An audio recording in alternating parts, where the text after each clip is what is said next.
Atoms and nuclei के first chapter में हम लोगों ने Rutherford, Geiger, Marsden, alpha scattering experiment की स्टडी की।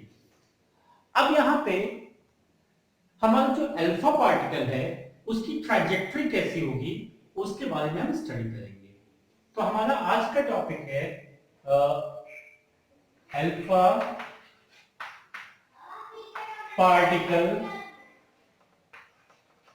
ट्रैजेक्टरी।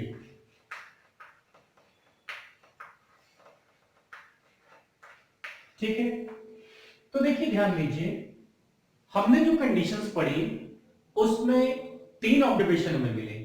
पहला ऑब्जर्वेशन मिला कि बहुत सारे अल्फा पार्टिकल्स अनस्कैटर्ड पास हो गए। दूसरा, कुछ का डिफ्लेक्शन स्मॉल हुआ और बहुत ही कम ऐसे पार्टिकल्स मिले जिनका डिफ्लेक्शन या स्कैटरिंग हम कह सकते हैं, या ऐसे कह सकते हैं कि वो वापस होके अपने पाथ पे आ गए जिनका स्कैटरिंग 180 डिग्री हुआ। अच्छा, अब यहां पे देखिए कुछ पैरामीटर्स की हम स्टडी करेंगे, कुछ टर्म्स की स्टडी करेंगे।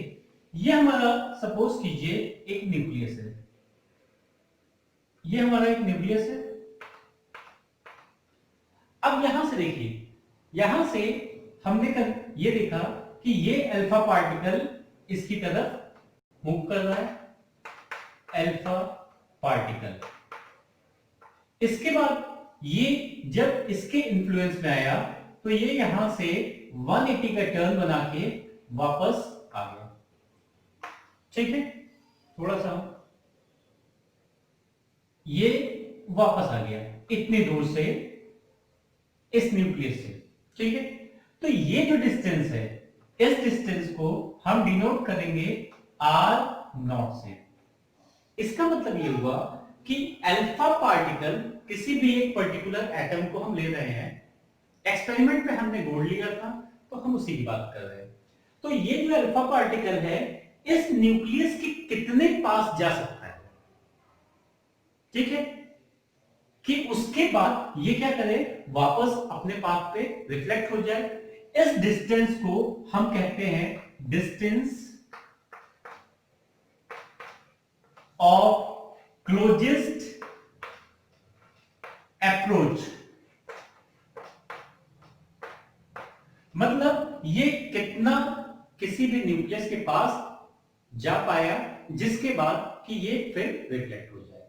ठीक है, तो अब देखिए यहां पे जो डिस्टेंस ऑफ क्लोजेस्ट अप्रोच है, यहां पे इसको कैलकुलेट करने के लिए हमें एक एग्जांपल देखना होगा। जैसे हम लोगों ने अर्लियर क्लासेस में पढ़ा है कि अगर ये हमारा ग्राउंड है सपोज कीजिए, और यहां से हमने एक बॉल को ऊपर फेंका इस मैक्सिमम हाइट पे, ये जो हाइट है दिस इज मैक्सिमम हाइट। तो इसमें हर एक पॉइंट पे हमारा law of conservation of energy hold करता है। इसका मतलब यहां पे इसके पास वेलोसिटी 0 हो जाएगी। इसका मतलब क्या हुआ, इसका मतलब ये हुआ कि kinetic energy changes to potential energy. ठीक है, या अगर हम ग्राउंड की बात करते हैं तो यहां पे potential energy changes to kinetic energy.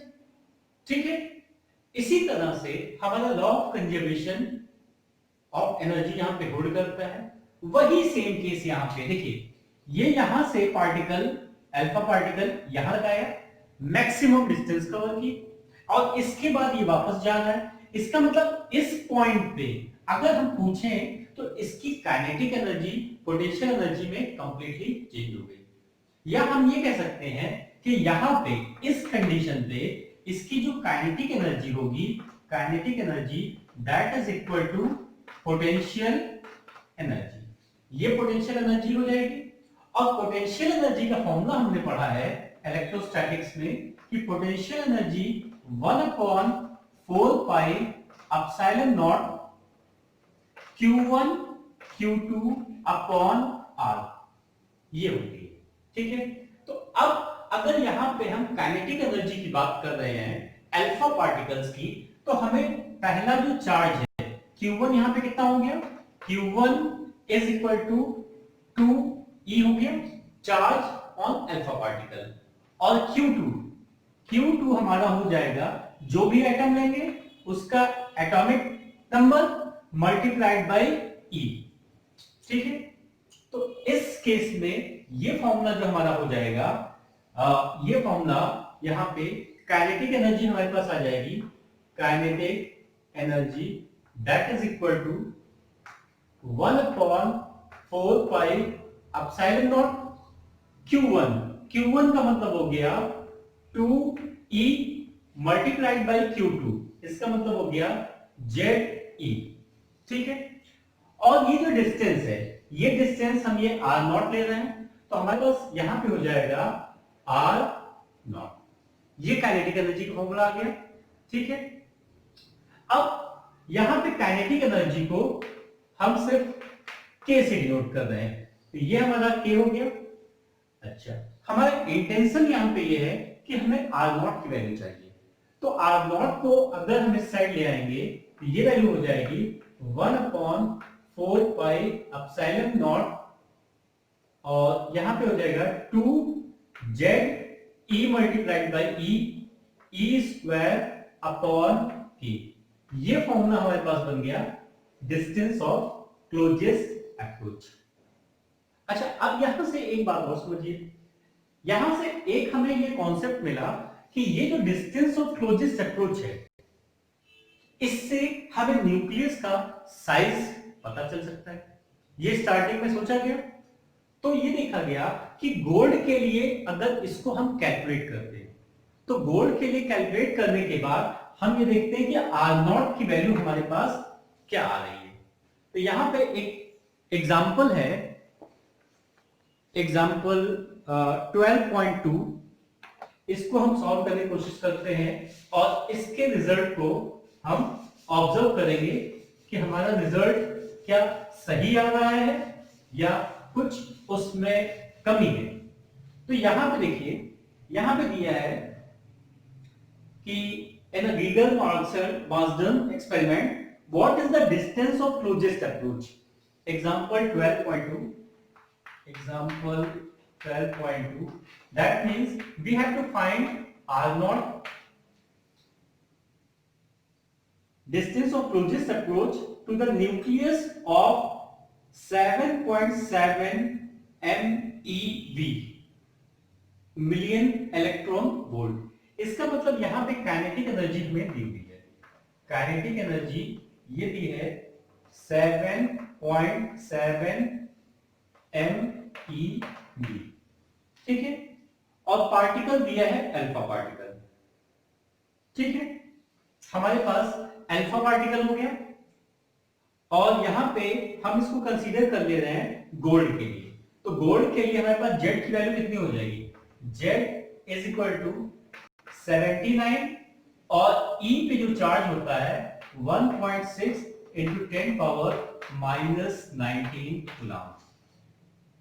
अब देखिए, हमें इसको जूल में कन्वर्ट करना है, तो ये वैल्यू हो जाएगी 7.7 into 10 to the power 6 electron volt, और हमें ये पता है कि 1 electron volt 1.6 into 10 to the power -19 joule के बराबर होता है। तो ये वैल्यू हमारे पास हो जाएगी 7.7 into 10 power 6 into 1 into 10 to power 1.6 into 10 to power -19 joule. ये हमारे पास इसकी वैल्यू आ गई। अब हमें कैलकुलेट करना है R0।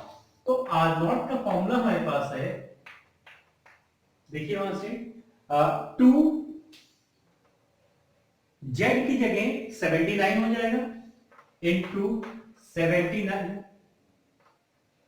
और E स्क्वायर का मतलब हुआ 1.6 इंटू 10 टू पावर -19 इसका स्क्वायर। अब देखिए, यहां पे कांस्टेंट हमारे पास क्या है, 1/4 पाई एप्सिलॉन नॉट। तो तो इसकी वैल्यू आती है 9 इंटू 10⁹9 डिवाइडेड बाय, अब यहां पे बच रहा है काइनेटिक एनर्जी, तो इसको जब हम सॉल्व करेंगे तो ये वैल्यू आएगी 1.2 इंटू 10⁻⁻12 जूल। ठीक है, अब इस कैलकुलेशन को जब हम कैलकुलेट कर लेंगे इसको, तो इसकी वैल्यू आती है 3.84 इंटू 3.3 गोल्ड के लिए हम कैलकुलेट कर रहे हैं, ये वैल्यू हमारे पास आ जाएगी 3 इंटू 10⁻⁻14 3 इंटू 10⁻⁻14 मीटर। ठीक है, और this is approximate equal to 30 fermi. ये 30 फर्मी के बराबर हमारा कैलकुलेशन जाएगा। अब देखिए यहां पे जब बाद में इसको देखा गया तो हमारे पास रिजल्ट आया कि गोल्ड का जो न्यूक्लियस होता है, nucleus size of gold that is 6 Fermi. 6 Fermi हमारे पास न्यूक्लियस की साइज आई। ठीक है, आर नॉट की वैल्यू। अब देखिए इस वैल्यू में और इस वैल्यू में बहुत ज्यादा डिफरेंस है, तो ऐसा क्यों हुआ? जब हमने एस्टिमेट लगाया तो हमारी वैल्यू इसी के आसपास होनी चाहिए, लेकिन इसमें जो फर्क आया वो क्यों आया इसको समझिए।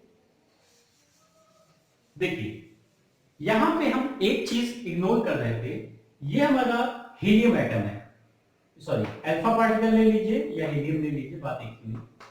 ये इसका न्यूक्लियस हुआ और ये जो है हमारे पास ये गोल्ड का न्यूक्लियस हुआ, ये न्यूक्लियस हो गया गोल्ड का। अब देखिए ध्यान से, ये एज अ पार्टिकल हम सपोज कर रहे थे और ये डिस्टेंस हम आर नॉट ले रहे थे। ठीक है, लेकिन यहां से आपको ये पता चल रहा है कि ये डिस्टेंस ये जो है ये है आर नॉट, क्योंकि यहां पे जो इंटरेक्शन हुआ है वो अल्फा पार्टिकल के न्यूक्लियस और इसके न्यूक्लियस दोनों के बीच में हुआ है। इसका मतलब यहां पे जो डिस्टेंस हमारी ये 30 फर्मी आ रही थी, this is the distance of nucleus of alpha particle to the distance between the nucleus of alpha particle and gold, इसलिए इसमें ये फर्क आ रहा था। ठीक है, अच्छा दूसरी बात यहां पे ये समझिए कि अगर हमारे पास एक अल्फा पार्टिकल है, ठीक है, ये अल्फा पार्टिकल एक जा रहा है और ये हमारे पास कोई न्यूक्लियस है, ये न्यूक्लियस है। अब इस अल्फा पार्टिकल की अगर काइनेटिक एनर्जी को हम बढ़ा देंगे, तो अभी हमने देखा कि हमारे पास फॉर्मूला था R naught is inversely proportional to 1 upon kinetic energy. तो काइनेटिक एनर्जी अगर हम बढ़ा देंगे तो आर नॉट क्या हो जाएगा, बहुत कम हो जाएगा।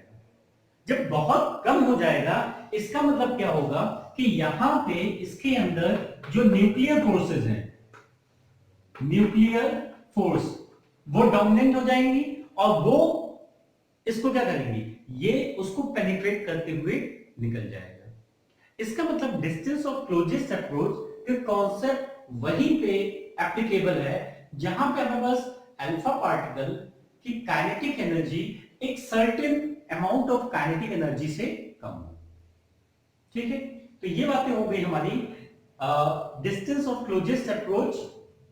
अब यहां पे एक टर्म और हम यूज करते हैं, वो है इंपैक्ट पैरामीटर। तो इंपैक्ट पैरामीटर क्या होता है इसको भी समझ लीजिए। जब हमारे पास अल्फा पार्टिकल गोल्ड न्यूक्लियस की तरफ मूव कर रहा था तो वो अलग अलग एंगल्स पे स्कैटर हो रहा था। ठीक है, स्कैटरिंग उसकी अलग अलग हो रही थी। तो अब देखिए ध्यान दीजिए, सेकंड है हमारा impact parameter. Impact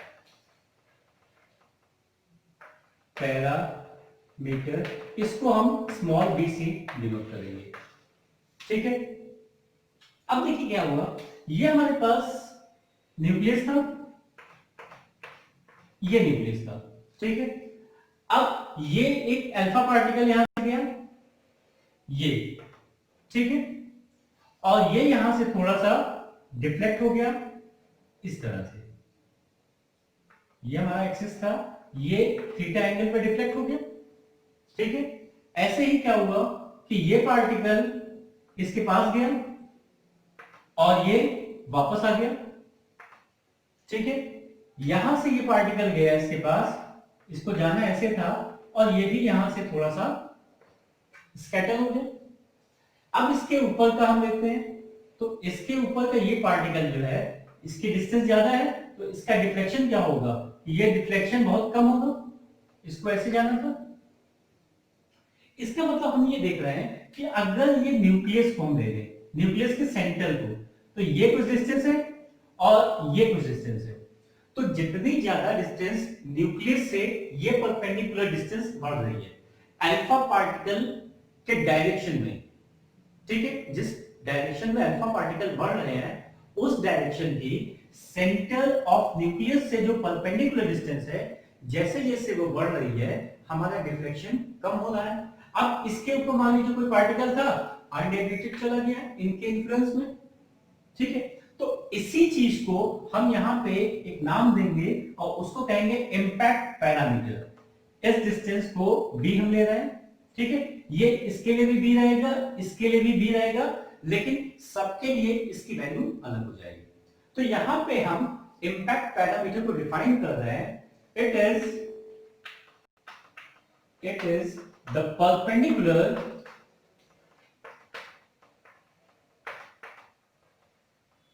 distance of direction of alpha particle and center of nucleus। ये हो गई। ठीक है, जैसे जैसे हम ऊपर जाएंगे, दूर जाएंगे, वैसे वैसे इसका इफेक्ट कम होगा। इसका मतलब क्या हुआ कि ये जो अल्फा पार्टिकल्स आ रहे थे, उस पे न्यूक्लियस का कुछ इंपैक्ट है, कुछ प्रभाव पड़ रहा है एंगल के टर्म्स में। ठीक है, तो इसी प्रभाव को, इसी इंपैक्ट को हम कहते हैं इंपैक्ट पैरामीटर। और इंपैक्ट पैरामीटर का फॉर्मूला हमारे पास ये है, B is equal to Z e square cot theta by 2 upon 4 pi epsilon naught के। ठीक है, या हाफ एम बी स्क्वायर को ले सकते हैं। अब देखिए यहां से हमारे पास कुछ रिजल्ट मिल रहा है, if B is large, B cot theta by के, थीटा बाई 2 के डायरेक्टली प्रोपोर्शनल है।